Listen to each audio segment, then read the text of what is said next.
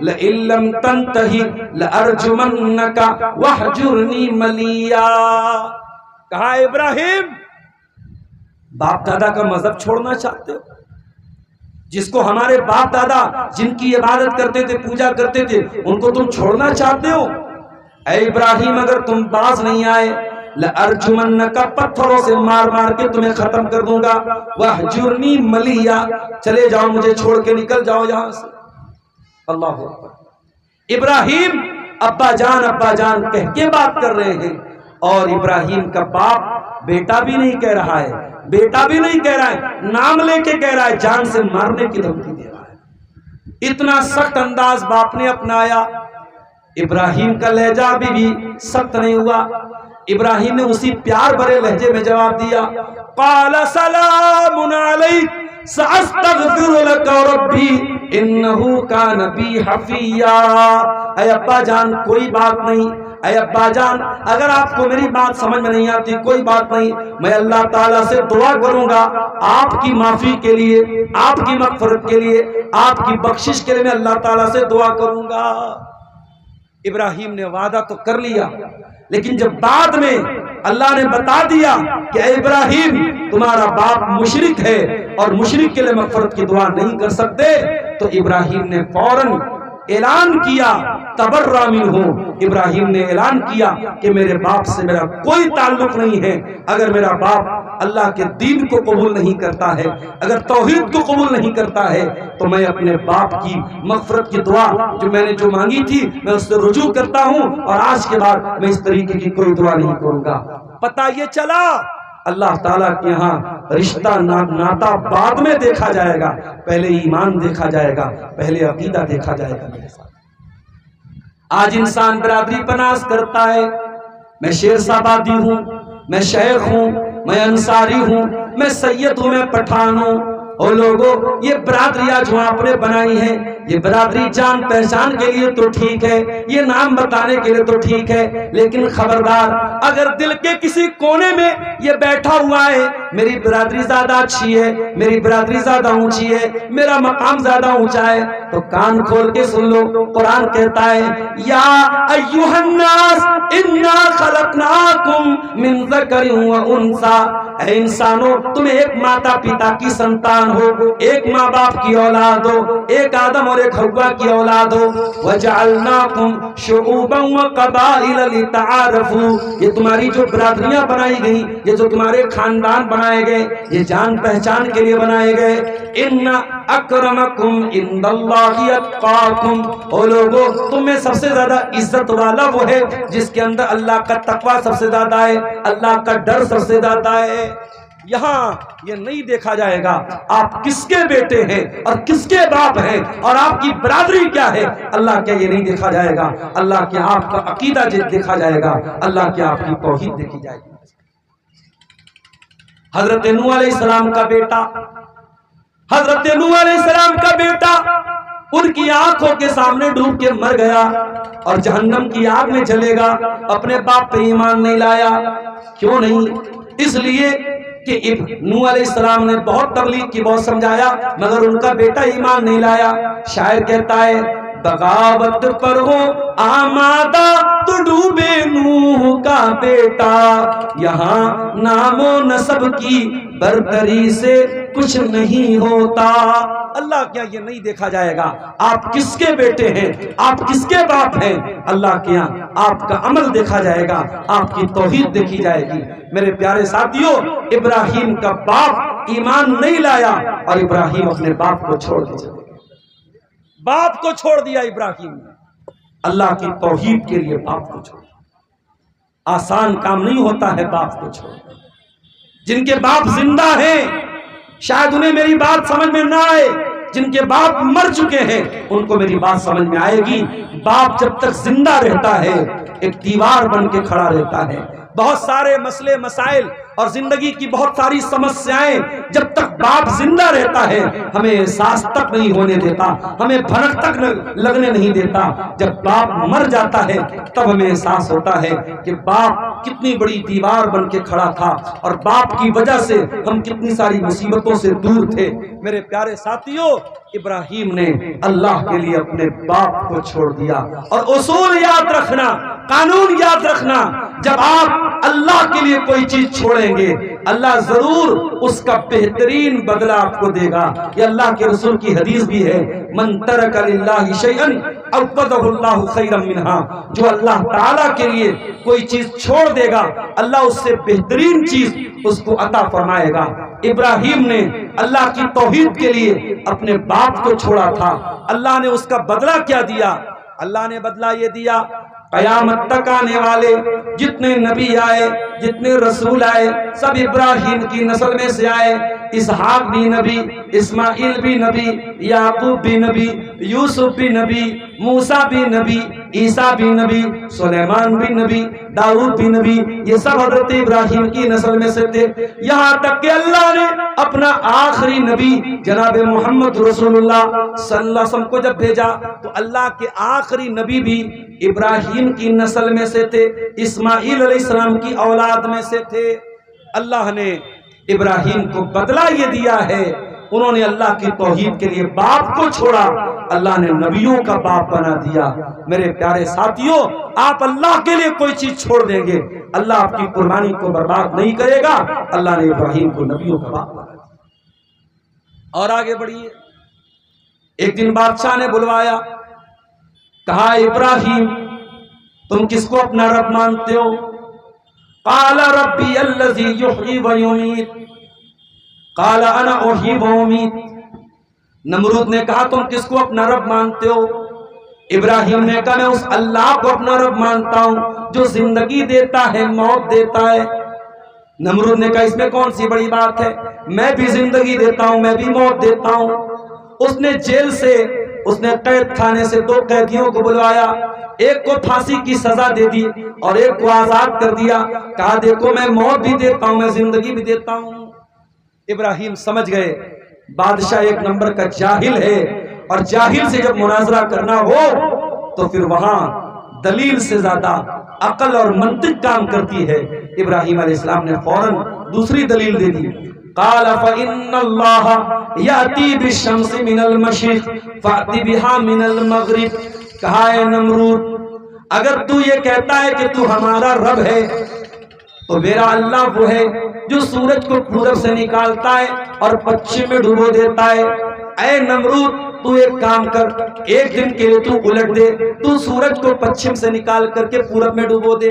فَبُہِتَ الَّذِي كَفَرَ، قرآن کہتا ہے کہ وہ حیران رہ گیا، ہکا بکا رہ گیا، اور ابراہیم کی اس دلیل کا کوئی جواب وہ نہیں دے پایا۔ میرے پیارے ساتھیوں، پتہ یہ چلا کہ ابراہیم ایک بہت اچھے مناظر بھی تھے، مناظرہ کا فن بھی وہ جانتے تھے، کس طریقے سے سامنے والے کو قائل کرنا ہے، کس طریقے سے دلیل دینا ہے، ابراہیم بہت اچھی طریقے سے جانتے تھے۔ ابراہیم علیہ السلام کی قوم ستاروں کی پوجا کرتی تھی، سورج کی عبادت کرتی تھی، چاند کی عبادت کرتی تھی۔ ایک دن ابراہیم علیہ السلام چھت پہ چڑھے، ان کی قوم کے لوگ بھی آس پاس میں تھے۔ فَلَمَّا جَنَّ عَلَيْهِ اللَّيْلُ رَأَىٰ كَوْكَبًا قَالَ هَٰذَا رَبِّي۔ جب حضرت ابراہیم نے ستارے کو دیکھا، ستارہ چمک رہا تھا، کہا اے لوگو یہ دیکھو یہ ستارہ جس کو تم رب مانتے ہو، چلو میں بھی رب مانتا ہوں۔ فلما افلا، تھوڑی دیر کے بعد جب صبح ہوئی ستارہ غائب ہو گیا۔ ابراہیم نے کہا او لوگو ستارہ تو غائب ہو گیا، ستارہ تو ڈوب گیا، لا احب الآفلین، اور میں ڈوبنے والوں کو پسند نہیں کرتا، جو ڈوب جائے وہ رب نہیں ہو سکتا، وہ ہمارا معبود نہیں ہو سکتا۔ فلما رأى القمر بازغا قال هذا ربی۔ اگلے دن ابراہیم علیہ السلام نے جب چاند نکلا، چاند کو دیکھ کے کہا او میری قوم کے لوگوں چلو چاند کو تم اپنا رب مانتے ہو، چلو میں بھی مان لیتا ہوں۔ فلما افلا قال لئن لم يهدني ربي لأكونن من القوم من الضالين۔ کہا ہے میری قوم کے لوگوں دیکھو چاند بھی ڈوب گیا، چاند بھی ڈوب گیا، اگر میں تمہارے ساتھ چاند کی عبادت کرنے والا ہو جاتا تو میں بھی گمراہ ہو جاتا۔ اگلے دن صبح کو سورج نکلا، فلما رأى الشمس بازغة قال هذا ربي هذا اکبر۔ جب سورج نکلا، سورج تو سب سے بڑا تھا دیکھنے میں، حضرت ابراہیم نے کہا چلو سورج کو رب مان لیتے ہیں۔ فلما افلت قال یا قوم انی بریء مما تشرکون۔ جب شام کو مغرب کا ٹائم آیا اور سورج غروب ہو گیا، سورج ڈوب گیا، ابراہیم نے اعلان کیا اے میری قوم کے لوگوں، نہ چاند تمہارا رب، نہ ستارہ تمہارا رب، نہ سورج تمہارا رب ہے۔ انی وجہت وجہی للذی فطر السماوات والارض حنیفا۔ اے میری قوم کے لوگوں، میں نے تو اپنا چہرہ اس اللہ کی طرف کر لیا ہے جو آسمانوں اور زمین کا پیدا کرنے والا ہے، میں اسی اللہ کو اپنا رب مانتا ہوں، اسی اللہ کو اپنا معبود مانتا ہوں۔ اس طریقے سے ابراہیم علیہ السلام نے اپنی قوم کو میرے پیارے ساتھیوں توحید کا پاٹ پڑھایا، توحید کا سبق پڑھایا، مگر یہ کام آسان نہیں تھا۔ قوم دشمن ہو گئی، اور جب حضرت ابراہیم کھلم کھلا ان کے بتوں کو برا بھلا کہنے لگے، قوم ان کے خلاف ہو گئی، قوم دشمن ہو گئی۔ ایک دن ابراہیم نے کہا کہ اے میری قوم کے لوگوں، تمہارے ان پتھر کے معبودوں کا میں بہت برا حال کرنے والا ہوں۔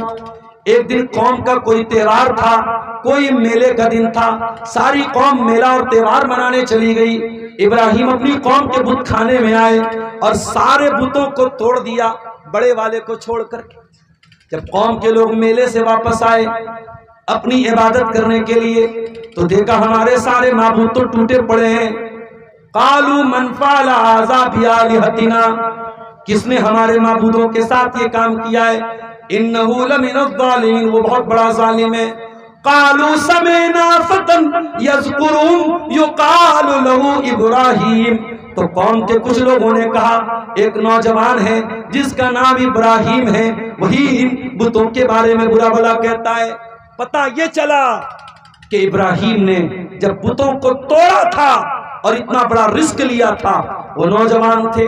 او میرے نوجوان ساتھیوں، وہ جلسے کے نام پہ عورتوں کے پنڈال کے آس پاس گھومنے والے نوجوانوں، وہ سڑکوں پہ راستوں پہ لڑکیوں کے بغل سے اور لڑکیوں کے سائڈ سے چل کر کے آوازیں کسنے والوں اور دوسروں کی بہن بیٹیوں کو دیکھ کے اپنی آنکھیں سینکنے والے میرے نوجوان بھائیوں، وہ موبائل کا غلط استعمال کرنے والے میرے نوجوان بھائیوں، وہ دن رات بیٹھ کر کے ریلز دیکھنے والے میرے نوجوانوں۔ ابراہیم بھی تو تمہارے جیسے نوجوان تھے، 18 سال کے، 20 سال کے، 22 سال کے نوجوان تھے۔ جس عمر میں تم بیٹھ کر کے موبائل پر ریل دیکھتے ہو، جس عمر میں بیٹھ کے تم شراب پیتے ہو، جس عمر میں بیٹھ کے تم جوا کھیلتے ہو، ابراہیم اپنی قوم سے لوہا لے رہے ہیں، اپنی قوم سے ٹکر لے رہے ہیں، اپنی قوم کو چیلنج دے رہے ہیں اور اتنا بڑا رزق لے رہے ہیں۔ سارے بتوں کو توڑ دیا اور قوم کے لوگوں نے کہا ہے کوئی نوجوان جو ان بتوں کی برائی کرتا ہے، بلاؤ اس کو۔ ابراہیم کو لایا گیا۔ اے ابراہیم، کیا تو نے ان کو توڑا ہے؟ ابراہیم نے جھوٹ نہیں بولا، ابراہیم نے یہ نہیں کہا میں نے نہیں توڑا ہے۔ قال بل فعلہ کبیرہم ھذا فاسألوہم ان کانوا ینطقون۔ کہا رے دیکھ نہیں رہے ہو، سب ٹوٹ گئے، بڑا والا بچا ہے، بڑے والے سے پوچھ لو، یہ بتا دیں گے، یہ بول دیں گے کس نے توڑا ہے۔ قوم کے لوگوں نے تھوڑی دیر دماغ لگایا۔ لقد علمت ما هؤلاء ينطقون، اے ابراہیم تم جانتے ہو یہ بول نہیں سکتے۔ بس ابراہیم کو یہی تو ان کی زبان سے نکلوانا تھا۔ قال اف لکم ولما تعبدون من دون اللہ افتعبدون من دون اللہ۔ اے میری قوم کے لوگوں، افسوس ہے تمہاری عقل کے اوپر، تم اللہ کو چھوڑ کے ایسی چیزوں کی عبادت کرتے ہو جو نہ نقصان پہنچا سکتی ہیں، نہ فائدہ پہنچا سکتی ہیں، نہ سن سکتی ہیں، نہ دیکھ سکتی ہیں، نہ بول سکتی ہیں۔ تمہاری عقل ماری گئی ہے، تمہاری مت ماری گئی ہے، تم کیوں ان کی عبادت کرتے ہو؟ جب ابراہیم نے اتنی مضبوط دلیل دے دی اور ابراہیم کی قوم لاجواب ہو گئی، تو ہر زمانے میں طریقہ کیا رہا ہے؟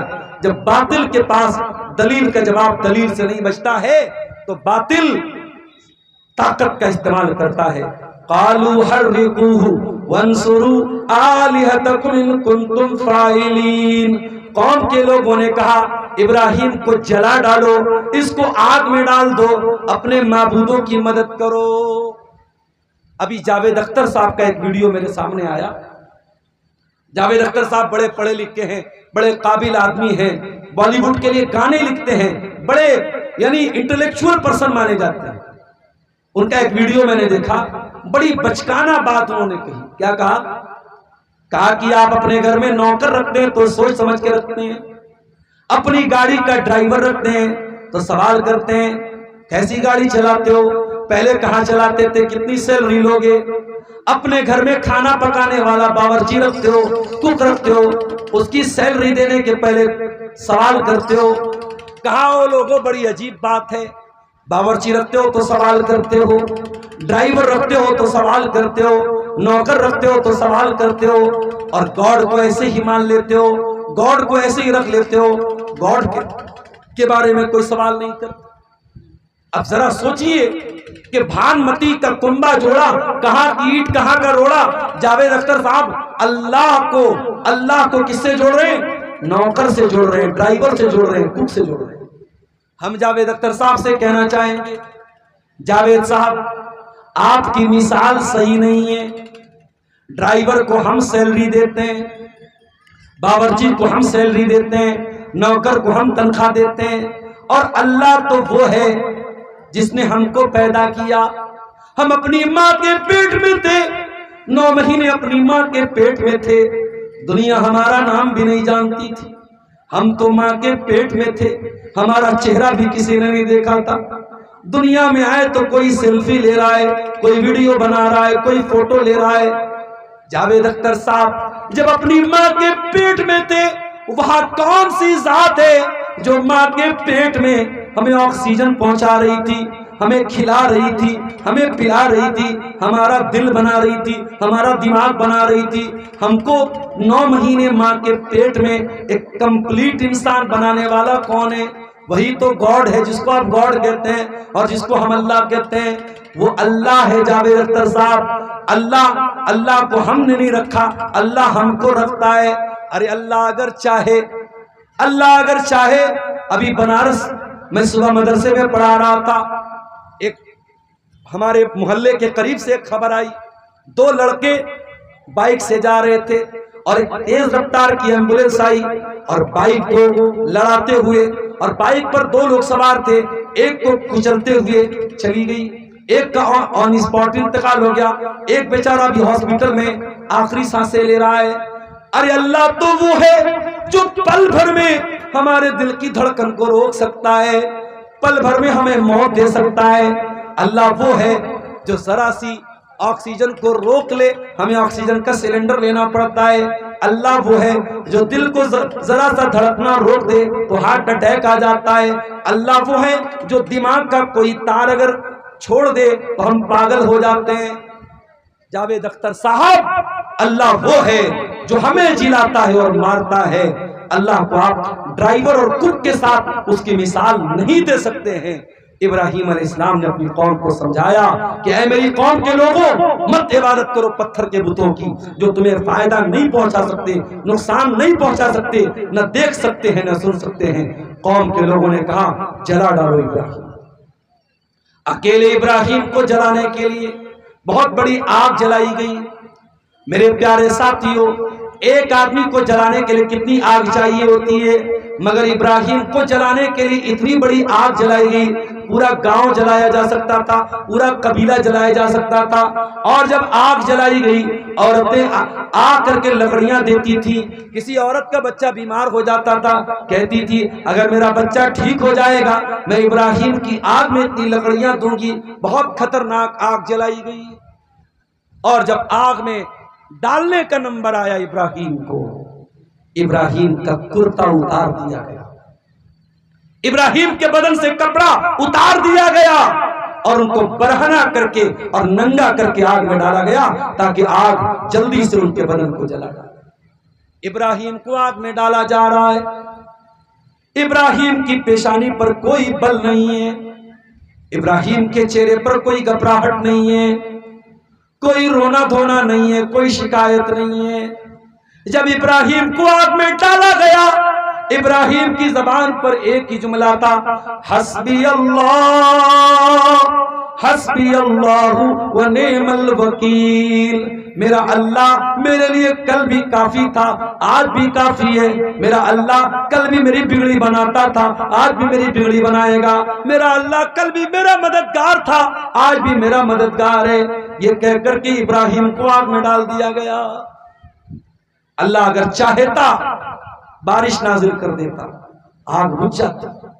اللہ چاہتا ہوا کو حکم دیتا، ہوا چلتی اور آگ بجھ جاتی، مگر آج اللہ نے ہوا کو نہیں بھیجا، آج اللہ نے پانی کو نہیں بھیجا، آج اللہ نے کسی فرشتے کو نہیں بھیجا، آج اللہ نے ڈائریکٹ آگ کو حکم دیا، قلنا یا نار کونی بردا وسلاما علی ابراہیم، اے آگ تو ٹھنڈی ہو جا اور سلامتی والی ہو جا میرے خلیل کے لیے، اے آگ میرے ابراہیم کے بدن کا ایک رونقہ بھی جلنا نہیں چاہیے، میرے ابراہیم کے بدن پہ کہیں جلنے کا نشان بھی نہیں آنا چاہیے، اے آگ تو ٹھنڈی اور سلامتی والی ہو جا میرے ابراہیم کے لیے۔ علامہ اقبال کہتے ہیں، آج بھی ہو جو براہیم سا ایمان پیدا، آج بھی ہو جو براہیم سا ایمان پیدا، آگ کر سکتی ہے انداز گلستان پیدا۔ دوسرا اسلامی تہوار عید الاضحیٰ بہت قریب آ چکا ہے، بہت ممکن ہے 27 تاریخ کو بھی اگر 29 کا چاند ہوا تو 27 مئی کو بھی یہ تہوار منایا جا سکتا ہے، اور 30 کا اگر چاند ہوا تو 28 مئی کو جمعرات کے دن بھی یہ تہوار منایا جا سکتا ہے۔ آج جمعرات کا دن تھا، یعنی موٹے موٹے انداز میں آپ یہ مان کے چلیے کہ 13 یا 14 دنوں کے بعد ہم اپنا یہ دوسرا تہوار منائیں گے۔ میرے بھائیوں، شاید آپ کو یہ بات بھی معلوم ہوگی کہ ہماری شریعت میں رمضان المبارک کے مہینے کے بعد سب سے افضل اگر کچھ کوئی مہینہ ہے، کوئی دن ہے، تو وہ ذی الحجہ کے شروعات کے 10 دن ہیں۔ اللہ کے نبی کی حدیث ہے کہ ان 10 دنوں میں جو بھی نیکی کی جائے، ما من ایام العمل الصالح فیہن احب الی اللہ من ہذه الایام، ان 10 دنوں میں آپ جو بھی نیکی کا کام کریں گے، نماز پڑھیں گے، صدقہ خیرات کریں گے، دان دیں گے، تلاوت کریں گے، جو بھی نیکی کریں گے، سال کے باقی دنوں میں اتنا ثواب نہیں ملے گا جتنا ان 10 دنوں میں ملے گا۔ صحابہ نے پوچھا، اے اللہ کے رسول، اگر باقی دنوں میں کوئی اللہ کی راہ میں جہاد کرتا ہے اور اپنی جان مال کی قربانی دیتا ہے تو کیا اس سے بھی بڑا ثواب ان 10 دنوں کی نیکی کا ملے گا؟ اللہ کے رسول نے فرمایا، وَلَلْجِهَادُ فِي سَبِيلِ اللَّهِ، اگر باقی دنوں میں کوئی اللہ کی راہ میں جہاد بھی کرتا ہے اس سے زیادہ ثواب ان 10 دنوں کے نیک عمل کا ملے گا۔ ہاں، اگر کوئی آدمی اللہ کی راہ میں گیا اور جان لے کے گیا اور مال لے کے گیا اور واپس لوٹا ہے تو اس کی لاش آئی ہے، وہ شہید ہو کے آیا ہے، اس انسان کا مقام اور مرتبہ زیادہ ہے، ورنہ ان 10 دنوں کا ثواب اور زیادہ ہے۔ میرے پیارے ساتھیوں، آج افسوس کے ساتھ کہنا یہ پڑتا ہے، رمضان کا تو ہم تھوڑا بہت احترام کرتے ہیں، تھوڑی بہت عزت کرتے ہیں، رمضان کا خیال رکھتے ہیں، رمضان کی راتیں تھوڑی بہت عبادت میں گزرتی ہیں، رمضان کے دن کو ہم گناہوں سے بچاتے ہیں، لیکن ذی الحجہ کا یہ مبارک مہینہ ابھی 2 دن کے بعد چاند نظر آ جائے گا، اور آپ دیکھیے گا مسلم سوسائٹیز میں، مسلمانوں کے سماج میں کوئی فرق آپ کو نظر نہیں آئے گا۔ جو بے نمازی پہلے تھے وہ ان 10 دنوں میں بھی بے نمازی رہیں گے، جو شرابی پہلے تھے وہ ان 10 دنوں میں بھی شرابی رہیں گے، جو زناکاری اور حرام کام پہلے کرتے تھے وہ ان 10 دنوں میں بھی کریں گے۔ ان 10 دنوں کی نہ کوئی عزت ہے نہ کوئی احترام ہے۔ میرے پیارے ساتھیوں، یہ بہت بڑی غفلت ہے اور بہت بڑی لاپرواہی ہے۔ کوشش یہ کیجئے ان 10 دنوں میں زیادہ سے زیادہ نیکی کیجئے، ہو سکے تو روزہ رکھیے، 1 تاریخ سے لے کر کے 9 تاریخ تک آپ روزہ رکھیے، اگر نہیں رکھ سکتے تو کم سے کم 9 ذی الحجہ کا، جس کو عرفہ کا دن کہتے ہیں، اس دن کا روزہ ضرور رکھیے گا۔ اللہ کے پیارے نبی نے اس روزے کی فضیلت یہ بیان کی ہے، عرفہ کا روزہ 1 سال پچھلے اور 1 سال اگلے گناہوں کا کفارہ بنتا ہے، آپ کے گناہوں کی بخشش ہوتی ہے، لہذا کوشش یہ کیجئے کہ 9 ذی الحجہ کا روزہ ضرور رکھیے۔ اللہ تعالی ہمیں اور آپ کو ان 10 دنوں کی قدر کرنے کی توفیق عطا فرمائے۔ میرے بھائیوں، ذی الحجہ کے اس تہوار پر ہم اپنی اپنی طاقت کے مطابق قربانی کرتے ہیں۔ الناس اتقوا ربکم الذی خلقکم من نفس واحدہ وخلق منها زوجها وبث منهما رجالا كثيرا ونساء واتقوا الله الذي تساءلون به والأرحام إن الله كان عليكم رقيبا يا أيها الذين آمنوا اتقوا الله وقولوا قولا سديدا يصلح لكم أعمالكم ويغفر لكم ذنوبكم ومن يطع الله ورسوله فقد فاز فوزا عظيما أما بعد فإن خير الحديث كتاب الله وخير الهدي هدي محمد صلى الله عليه وسلم وشر الأمور محدثاتها وكل محدثة بدعة وكل بدعة ضلالة وكل ضلالة في النار أعوذ بالله من الشيطان الرجيم بسم الله الرحمن الرحيم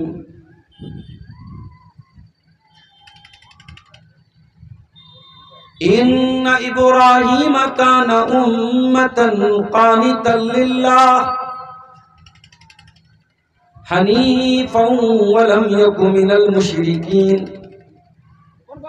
شاكرا لأنعمه اجتباه وهداه إلى صراط مستقيم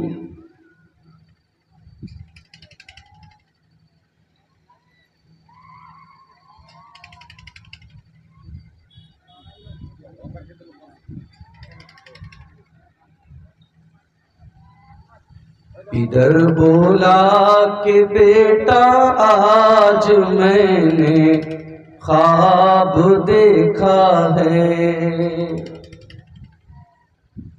ادھر بولا کہ بیٹا آج میں نے خواب دیکھا ہے، کتاب زندگی کا ایک نرالا باب دیکھا ہے، یہ دیکھا ہے کہ میں خود آپ تجھ کو ذبح کرتا ہوں، خدا کے نام سے تیرے لہو میں ہاتھ بھرتا ہوں،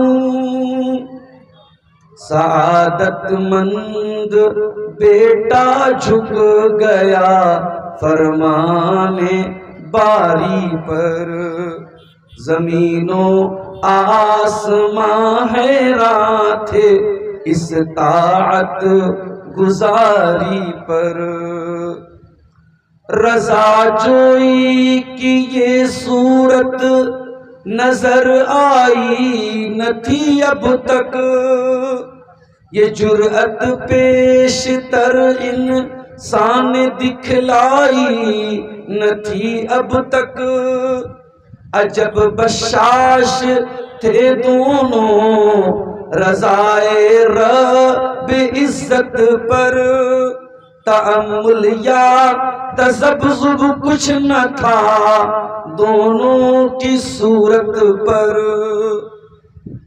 مگر آنکھوں پہ اپنی آپ پٹی باندھ لیجیے گا، میرے ہاتھوں میں پیروں میں، میرے ہاتھوں میں اور پیروں میں رسی باندھ لیجیے گا، مبادا آپ کو صورت پہ میری رحم آ جائے، مبادا میں تڑپ کر چھوٹ جاؤں ہاتھ تھرائے، پسر کی بات سن کر باپ نے تعریف فرمائی، یہ رسی اور پٹی باندھنی ان کو پسند آئی، ہوئے اب ہر طرح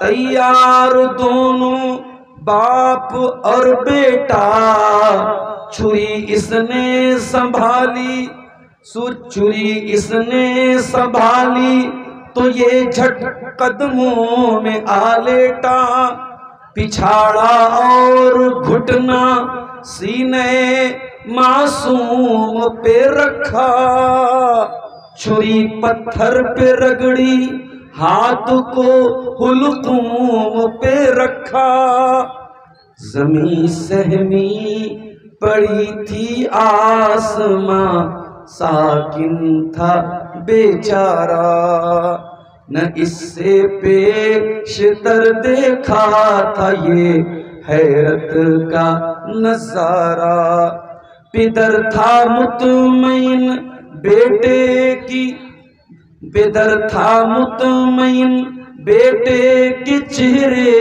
پہ بحالی تھی، چھری حلقوم میں اسماعیل پہ چلنے ہی والی تھی، مشیت کا مگر دریائے رحمت جوش میں آیا، کہ اسماعیل کا ایک رونگٹا بھی، کہ اسماعیل کا ایک رونگٹا کٹنے نہیں پایا، ہوئے جبریل نازل اور تھاما ہاتھ حضرت کا، کہا بس امتحان مقصود تھا ایثار و جرأت کا، یہ طاعت اور قربانی ہوئی منظور یزدانی، کہ جنت سے یہ برہ آ گیا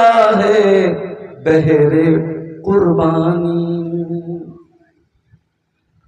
محترم علماء کرام، بزرگوں اور دوستوں، نوجوان ساتھیوں، پردہ نشین ماں اور بہنوں، پیارے بچوں، آج کا یہ پروگرام جس کی تاریخ غالباً 2 یا 3 مہینے پہلے ہی مجھ سے لی گئی تھی، اور جلسے والوں نے مئی کا مہینہ چنا تھا، اور اس بات کا اندیشہ اور ڈر مئی میں بہت کم ہوتا ہے کہ بارش ہو، لیکن مجھے یہاں کے لوگوں نے بتایا کہ کئی دنوں سے یہاں بارش ہو رہی ہے، اور ایک بار ایسا لگا کہ شاید کہیں پروگرام خطرے میں نہ پڑ جائے، لیکن میں سمجھتا ہوں اللہ رب العالمین نے اس جلسے کے منتظمین کی عزت کو برقرار رکھا، یہ ان کا جذبہ تھا، یہ ان کا اخلاص تھا، جس کو اللہ تعالیٰ نے ضائع ہونے سے بچا لیا، اور کئی دنوں کے موسم کے خراب ہونے کے باوجود آج موسم الحمدللہ ٹھیک رہا، اور پروگرام بہت اچھے طریقے سے، بہت خوبصورتی کے ساتھ اب تک چلا ہے اور انشاءاللہ چلے گا اور اپنے تکمیل کو پہنچے گا۔ مجھ سے پہلے آپ بنگلہ زبان کے بہت مشہور اور بہت میٹھے لب و لہجے کے مالک مولانا حسین سلفی حفظہ اللہ کا خطاب آپ نے سماعت کیا۔ مولانا خطاب بھی کرتے ہیں اور چندہ بھی کرتے ہیں، آپ نے ان کے ہاتھوں پہ اللہ کی راہ میں تعاون بھی دیا، دان بھی دیا، چندہ بھی دیا۔ میں تمام ان بھائیوں اور بہنوں کے حق میں دعا کرتا ہوں جنہوں نے آج اس کار خیر میں اللہ کی راہ میں اپنا مال خرچ کیا ہے اور دان دیا ہے، اللہ ان کے تعاون کو قبول فرمائے، اور یہ اتنا بڑا پروگرام مہینوں کی محنت اور تیاری کے بعد جس مقصد کے تحت اس منتظمین نے اس کو منعقد کیا ہے، اللہ تعالیٰ اس مقصد میں منتظمین کو بھی کامیاب کرے اور اللہ ہم سب کی حاضری کو بھی قبول فرمائے، آمین۔ میرے بھائیوں،